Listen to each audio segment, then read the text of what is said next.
Thank you very much. What a lovely day to be speaking about sunlight. I'm going to start with a bit of, if I can, a bit of local history, because here, just over 100 years ago, the great Niels Finsen was awarded the Nobel Prize for Medicine, and he was a great pioneer in the field of sunlight. He was, as I understand it, he was too ill to go to the ceremony, so he was given the Nobel Prize here. And he was ill for most of his adult life, having contracted, I think it was rheumatic fever. And what he found early on in his illness was that he felt a lot better in a south-facing room than in a north-facing room. And so he set out to try and find out why that was. And of course, he got sidetracked and developed treatments for smallpox. And the treatment he got the Nobel Prize for, which was sunlight treatment and ultraviolet treatment of a form of tuberculosis that had previously been incurable. So Finsen was the first scientist, really, I think, to consider the effects of sunlight indoors in buildings. And as I say, he failed when he started to look to try and find out what the health effects were. He couldn't find anything in the literature. And it's not really surprising because if we go back from Denmark to London, the conditions were not geared towards healthy building. In 1902, the year before Finsen's award of the Nobel Prize, the British government prohibited the construction of back-to-back housing. And this had been a cheap way to house the urban poor, which was to put two tenements back-to-back and share a common wall. And of course, what they found was that because you couldn't cross-ventilate and you could only light from one side, they were known to be a risk for diseases like tuberculosis. And of course, at that time, even at the end of the 19th century, tuberculosis was still killing about 1 in 8 of the population, so it's still a serious problem. If we go back a little further, if we go back 50 years from Finsen's Nobel Prize, the British government had again just abolished a tax on windows and a tax on glass. So for more than 100 years before that, windows and glass were taxed. So people avoided the tax by bricking windows up or building with small windows. So there's very little appreciation of the importance of fresh air and sunlight in buildings, certainly in Britain. And of course, in addition, there were high levels of air pollution, and those continued well into the 1950s. So the idea that fresh air and sunlight were important in maintaining health in buildings was very unfashionable for a long period. There was, however, one person who challenged the prevailing orthodoxy, and that was the Englishwoman Florence Nightingale. Now, Nightingale is best known for setting up the nursing profession, but she was also an expert on public health and an expert on healthy building design. And she insisted on fresh air at a time when fresh air was thought to be harmful. People used to stay out of fresh air because they thought it was harmful. And she insisted on sunlight. And again, sunlight was thought to be harmful. And what she said about sunlight was, first and foremost, it purifies the air. And most of the people in hospitals that she was dealing with were there with infectious diseases.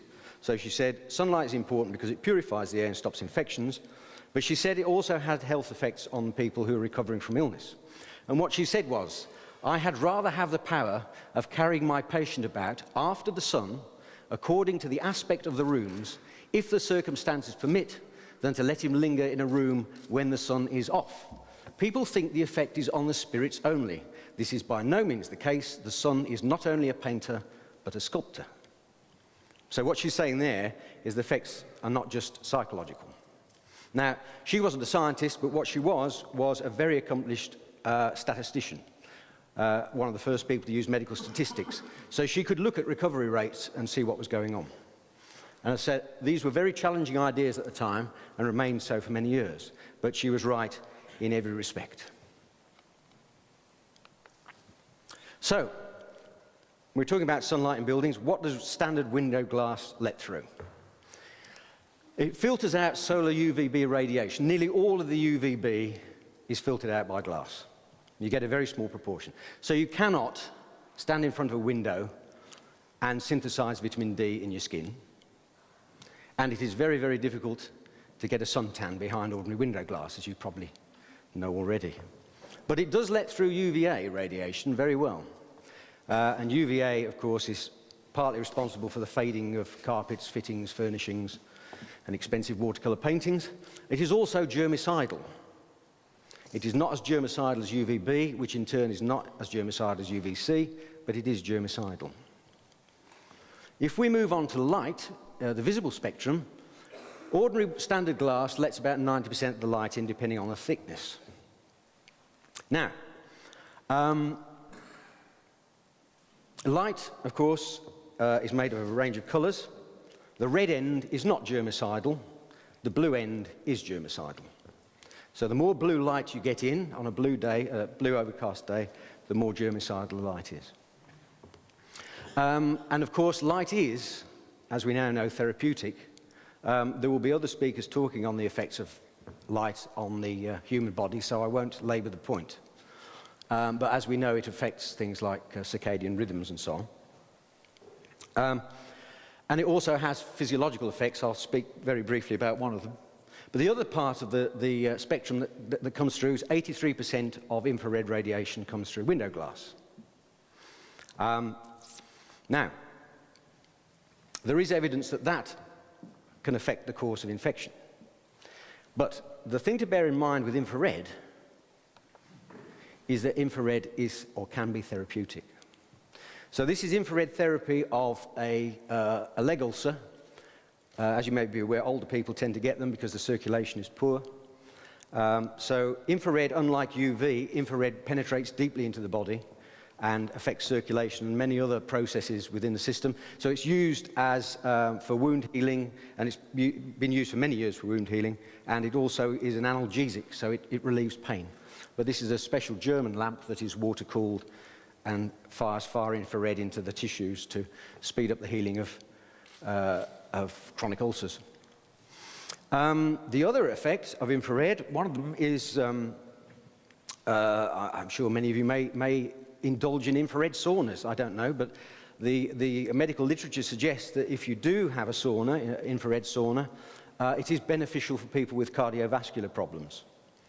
So it helps them with their circulation in a similar way to sort of mild exercise, I suppose. So infrared is beneficial to people who sauna. And another area of research I've been looking at is that there is evidence that infrared is an antidepressant.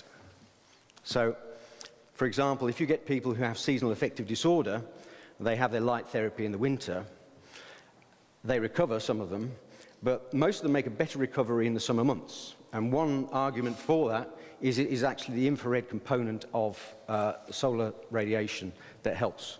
And there has been research done to look at the antidepressant effect of infrared. So you have then a range of things going on that when sunlight comes through glass. UV, visible spectrum, and infrared. Obviously, too much of any of them is bad news. Too much sunlight is bad news, but there are therapeutic effects, which is why Florence Nightingale and Finson spotted that being in a sunlit space can be beneficial and speed up the recovery of patients. So there are a limited number of studies that have been done on patients in hospitals, modern studies, and they bear out largely what Florence Nightingale said. Some studies show that length of stay of patients is shorter in sunlit spaces. Depression is the obvious condition that improves in the sunlit ward rather than one that is shaded. And there's one study that shows that people with heart attacks were more likely to come out alive if they're in a sunlit ward. Stress and pain post-operatively, if you're in a sunlit ward, you don't need as much analgesic medication. And the one I've always been interested in, I said about the physical effects, because you could put all those down, the first three, to improving the spirits, pretty much. If you alleviate the symptoms of depression in people, they're less likely to spend more time in hospital. Possibly the mortality rate would go down amongst people who aren't depressed, and stress and pain is linked to depression. But jaundice in premature babies is one example where light does affect the body in a profound way, because babies born prematurely have immature livers. They can't get rid of the toxins in the blood.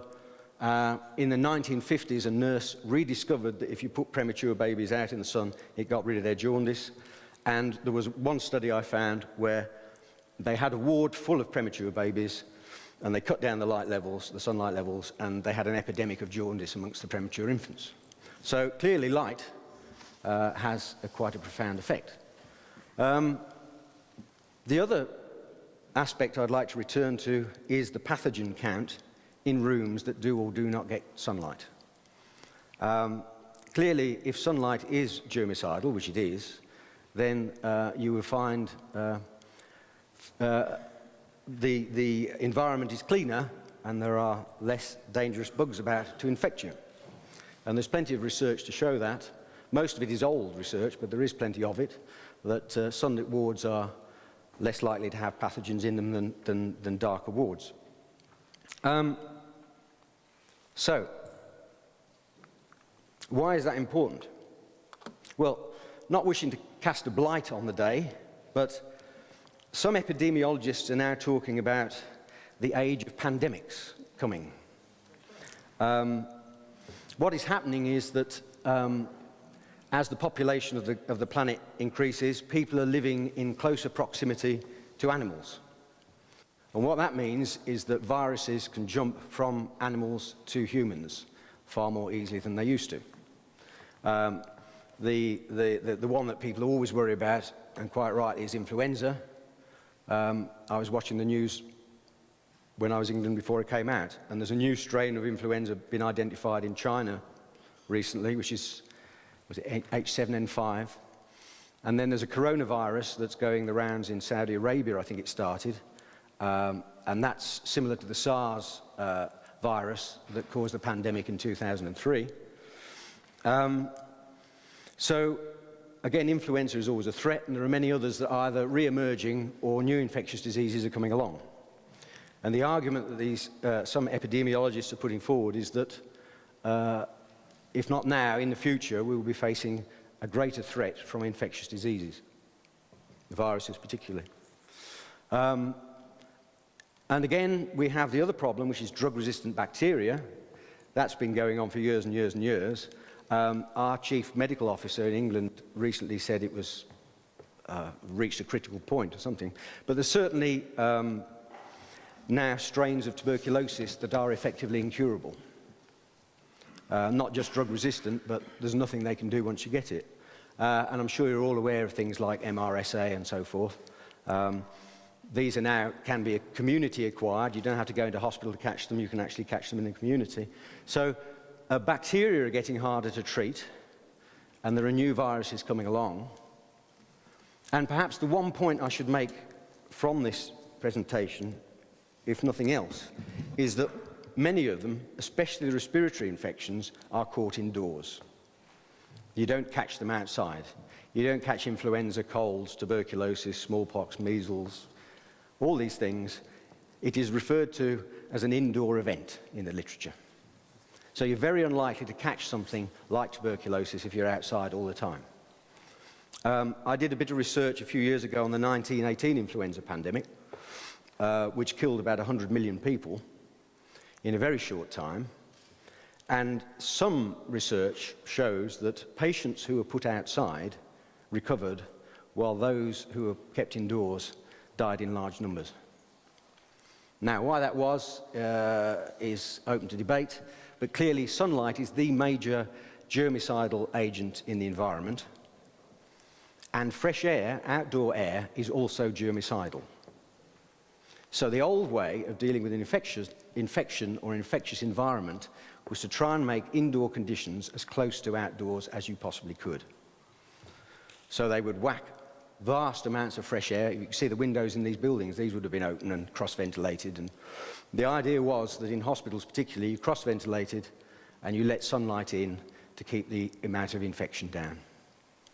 So if we're moving towards, and let's hope we're not, more problems with viruses and bacteria, it's worth bearing in mind these basic principles, the ones that Florence Nightingale espoused in the 1850s, and which have come and gone from the medical thinking, really. Now, I'm often asked how I got involved in being an engineer, how I got involved in sunlight and health. In the 1980s, I was working on what was then known as passive solar design. So we were going around measuring passive solar buildings to see if they worked or not. That was my job. And we'd go all around the country doing houses and schools and offices. And invariably, the people said, oh, I really enjoy being in a solar building. I wouldn't want to go back to an ordinary one. So I thought, as an exercise, I would look up in the literature why that was. And in a similar manner to Niels Finsen, I couldn't find anything that said why it was. Other than it was good for the spirits, as Florence Nightingale wrote, there was very little in the literature to indicate that sunlight had any beneficial effect. And so I spent a lot of time over the years trying to find out what the health effects of sunlight were. Unlike Niels Finsen, I wasn't distracted, so I didn't win the Nobel Prize, but there we are. So I've carried on. Now, what happened in the 80s was that, on the one hand, as we say in the world of boxing, in the blue corner we had passive solar design, getting sunlight into buildings to make them energy efficient. In the other corner, we had the school which believed that buildings should be highly insulated and kept sealed, in effect. So they would be very airtight structures, tight structures. And in the event, the sort of super insulation argument won out at the end of the day. So we have buildings now that are highly insulated to try and reduce their carbon footprint. And one of the problems with high levels of insulation, as you may be aware, is that overheating can be a major problem in a highly insulated structure. This is a prototype, and as you can see on the roof, there are the solar panels, and a little bit further down, you can see the south-facing glazing. Because, of course, it can be a problem if you let in the sun when you've insulated a building to a very high standard. So that's really been my concern over the years, is how you do, or how you design a building that is both energy efficient and healthy. Now, as in the case of passive solar design, there was very little research done on what the health impact of passive solar design was on the occupants. And similarly, with the highly insulated structures, very little research done on the health effects of those either. So, in both cases, a lot of unknowns. At least I've tried to fill in the gaps on the passive solar side of things. But obviously, if you're building and there are unpleasant things in the air, shall we say, you need to be a bit careful how you do it. Now, just to sort of tidy that up a bit, if you go out of my house and walk down the road, you come to a row of social housing. And this, I would think, was built following the oil embargo of the 1970s, possibly. The trend was then, certainly within Britain, the idea was that if you built with small windows, you saved the heat losses, so you saved energy. Now, I spent 3 years living in a house like that. Ironically, I was doing a PhD in solar design. So it was a long 3 years.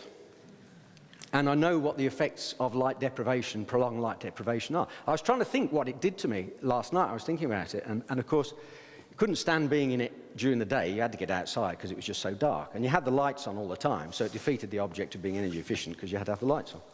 But it suddenly occurred to me that when I was living there, it's the one time I had a serious attack of influenza in that building. I was very ill. The windows were about the same size as the one I was in. So you can see that the drive to save energy and reduce carbon emissions is highly laudable, as long as it takes into account the impact on the people who are going to have to live in these buildings. And I would argue that, like Florence Nightingale before, and Niels Finsen, there's a great deal to be said for designing buildings to let sunlight in, because the health benefits are considerable. But that is and remains something of an unfashionable position to take, certainly in Britain, because the health effects are not perhaps as widely appreciated as they might be. So there we are.